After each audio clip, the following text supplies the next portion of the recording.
یہ بات ہر انسان جانتا ہے کہ ایک دن قیامت قائم ہوگی اور اللہ کی بارگاہ میں حاضر ہونا ہے اور سب اس دن جمع ہوں گے.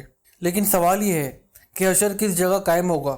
محشر کے میدان جو ہے کس جگہ پر قائم ہوگا؟ آئیے جانتے ہیں.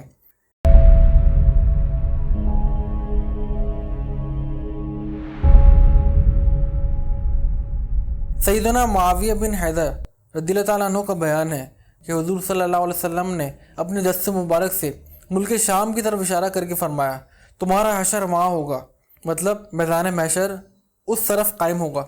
سیدنا عبداللہ بن عباس فرماتے ہیں جسے شک ہو کہ محشر شام میں ہوگا وہ یہ آیت پڑھ لے، هو الذی اخرج الذین کفروا من اہل الکتاب من دیارہم لیوم الحشر.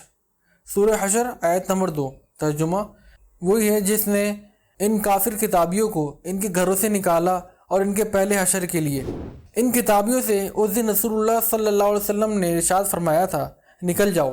ان لوگوں نے عرض کی ہم کدھر جائیں؟ ارشاد فرمایا محشر کی زمین کی طرف.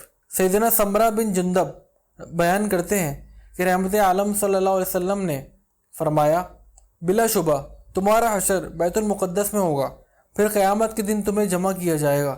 حضرت سیدنا وہب بن منبع فرماتے ہیں اللہ پاک بیت المقدس کی چٹان سے فرمائے گا میں ضرور تجھ پر اپنا عرش رکھوں گا، ضرور تجھ پر اپنی مخلوق کا حشر کروں گا، اور اس روز حضرت داؤد علیہ السلام سوار ہو کر تیرے پاس آئیں گے